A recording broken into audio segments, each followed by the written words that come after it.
दोस्त लाई शहर की बहू। घोटकपुर गांव में शकुंतला अपने बेटे रितेश के साथ रहती थी। रितेश की अब शादी की उम्र हो चुकी थी। शकुंतला उसके लिए लड़की ढूंढने की तैयारी शुरू कर रही थी, लेकिन शकुंतला की ख्वाहिश थोड़ी ज्यादा ही एक्स्ट्रा थी। रितेश बेटा, मैंने सोच लिया है, मैं तो तेरे लिए शहर की बहू ही लाऊंगी। लेकिन माँ, ये सब। अरे मेरे लाल, तू दिमाग मत लड़ा।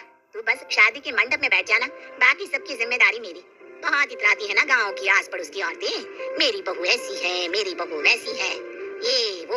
अब देखना, अपनी इज्जत को बढ़ाने के लिए कैसे मैं एक शहर की बहू को लाती हूँ घर। ठीक है माँ, वो बात तो समझ में आई, लेकिन आप एक शहर की बहू लाओगी कहाँ से? अरे कविता है ना, मेरी बचपन की सहेली, वो यहीं पर तो रहती थी, इसी गांव में।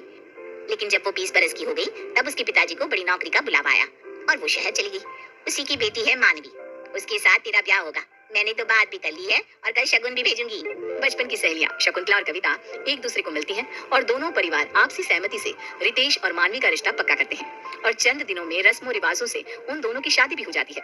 शादी के बाद मुंह दिखाई के दिन गांव की सारी आस पड़ोस की औरतें शकुंतला के घर इकट्ठा हो जाती हैं। चल बहू, अब ना तो अपना ये घूंघट जो है ना, उसे ओढ़ ले और अपने मुंह को छुपा ले। छुपाऊं? लेकिन क्यों? आई मीन विन कुछ नहीं बेटा, तू वैसा कर जो मैं तुझसे कहती हूँ। अरे अगर तेरा चेहरा नहीं छुपाएगी तो कैसे करेंगे मुंह दिखाई है। शकुंतला मानवी के साथ हॉल में सबके सामने आती है। जब सभी मानवी का चेहरा देखते हैं तो सारे आश्चर्यचकित रह जाते हैं। अरे बाबा, क्या बहू लाई हो शकुंतला बहन, एकदम कोहिनूर। हाय, किसी की नजर ना लगे इस कमल से चेहरे को। वाकई में तो बड़ी भाग्यशाली है शकुंतला, जो तेरे घर में एक शहर की बहू आई है।